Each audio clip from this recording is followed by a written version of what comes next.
Hey, this is Colin Nathan Alim, the real estate boy, and welcome to Real Estate in Philadelphia. Today, we're going to be talking about City Council seeks to extend Philly's eviction diversion program past December. Okay, so we're looking at this article on ywhyy.org. So let's jump into it and see what it's talking about. So, for those of you who don't know, the diversion program is that when the landlord and the tenant have an issue, instead of going directly to court, what happens is there's like a mediation. And it's crazy because I just came from court, some crazy neighbor of mine. Um, and anyway, I won't get into that. But I just came from court and there was a mediation, and we went in, and everybody has to go to mediation first before you actually go to the court. So I'm not sure if this landlord mediation is like this, meaning that you go, and if it's like you guys go and it's like, hey, this isn't working, you go right back. So I don't know if there's like a process or something that they do here, but let's jump into it and let's see what they're talking about. So it says that the Philadelphia City Council is weighing legislation that would extend the life of the city's eviction diversion program, a pandemic inspired alternative to landlord tenant court that's being credited with keeping thousands of residents in their home. So what we usually happen, and this usually happens in like 99% of the cases, is the renter is not, or the tenant is not paying for some reason, and the landlord takes them to court. It could be the other way around, but normally it's the landlord that that files for it. Okay, so the article continues to say that the Harvard program is set to expire at the end of the year. All right, and this was actually said by Councilman Helen Jim. She said, this has been the model of hope and action in difficult times. And she's the one who actually introduced the measure on Thursday, the first legislation session following the summer recess. So she's the first city council person to put this in there, that they want to extend this program, because the program again is set to die or run out or expire at the end of this year. Okay, the bill does not spell out specifics on a permanent version of the program, which had effectively operated as a pilot since January. Jim said she expects the initiative, which dates back to August of 2020, to evolve and take shape through legislative process. So she's looking for the legislative process in city council to make this program go further. Okay. Um, the article continues to say that in its current form, the program requires most landlords to sit down with their tenants and a volunteer mediator uh, before filing for eviction. Under the new measure, landlords would have to wait at least 30 days before taking legal action. The goal is to resolve disputes without a court case, which can negatively impact a tenant for years, even if a judge sides in the favor. And that's true. Okay, that's true. Being a landlord, I'll admit most landlords, okay, when they're looking, because most landlords do a credit search, most landlords do a eviction search, and they also do a criminal background search. So even when you're looking at the evictions, even if they won, okay, even if the judge sides with them, it's not a good look.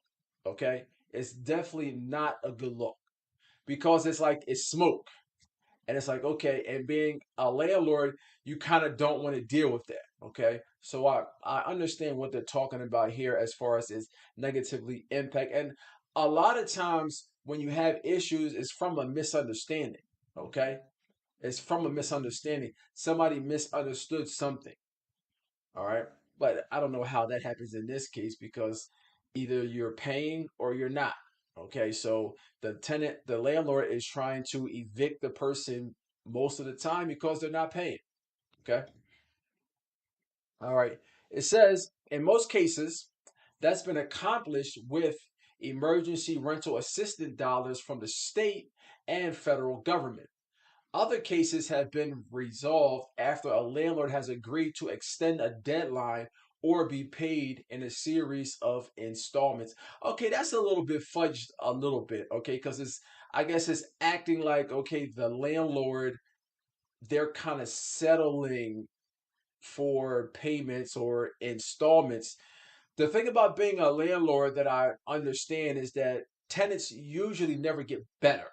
All right. They never get better. So it's not you have an issue and then after that the tenant gets better or they improve their behavior. It's usually the opposite. They get worse. Okay. So here this is saying that what I'm reading into it is that this has been able to work because there are monies outside of the tenant that have gone to the landlord. Okay. And if that's the case, if those funds run out, then where's the program? The article continues to say by having a program where landlords and tenants can reach agreements outside of the court without the court filing, it greatly increases the ability for people to find safe and affordable housing in Philly. Just kick me out. Let's see. Okay. So again, I'll read that one more time. By having a program, that's true. Tenants really get better, right? By having a program where landlords and tenants can reach agreement outside of court without court filing, it greatly increases the ability for people to find safe and affordable housing in Philly. All right, this was said by a housing attorney with Community Legal Services. Okay, the program, which operates in partnership with the courts and a group of nonprofits, is credited with helping to reduce eviction filings by 75% between 2019 and 2020. The majority of those cases have involved Black women. I wonder why they put that in there. It's almost like they're like screaming fire there in a crowded theater. Wonder why they put that. The majority of the cases involving Black women, it doesn't really help the it doesn't really help the paragraph. So I don't know why they put that in there. But people go to mediation and they try to work out their differences. Now, if they go to mediation for the landlord, they don't want a vacancy, all right? But they're there for a reason, and majority of the times they're there because the tenant has not paid for whatever reason, all right? So mediation, the mediator comes in. You know why they put that to light a fire, man, to light a straight fire, or to distract people is why they put that in there. But the article goes on to say, as of December 2021, the program had worked with more than 2,300 landlord tenant pairs and helped the majority of them, more than 90%, reach a resolution through mediation that doesn't involve an eviction proceeding, according to the Senior Law Center, which is one of the program's partners. At the same time, the wait time for eviction cases to be heard by a judge has gone from an average of 90 days to an average of 30 days. Okay, and that was said by the Congresswoman Jim. The program frees up the court to actually address cases that are much more complex and would require judicial intervention. That's when people just can't they just can't come to a happy medium. Okay, so they got you got the landlord and you got the tenant, one person saying one thing, the other saying another. I think they should really streamline this, okay? That's what should happen here. They really should stream like this. I understand as far as it not taking the court's time up, because then you tie the court up with like petty cases, whereas, oh well, he didn't uh mow the lawn, so I'm not paying my rent. Or something like this. So like I said, a lot of times this stuff comes from a misunderstanding. All right. But a lot of times you have it where you have two sides and they just not seeing eye to eye. This person sees red, this person sees white. A little bit more complex, those are going straight to the court.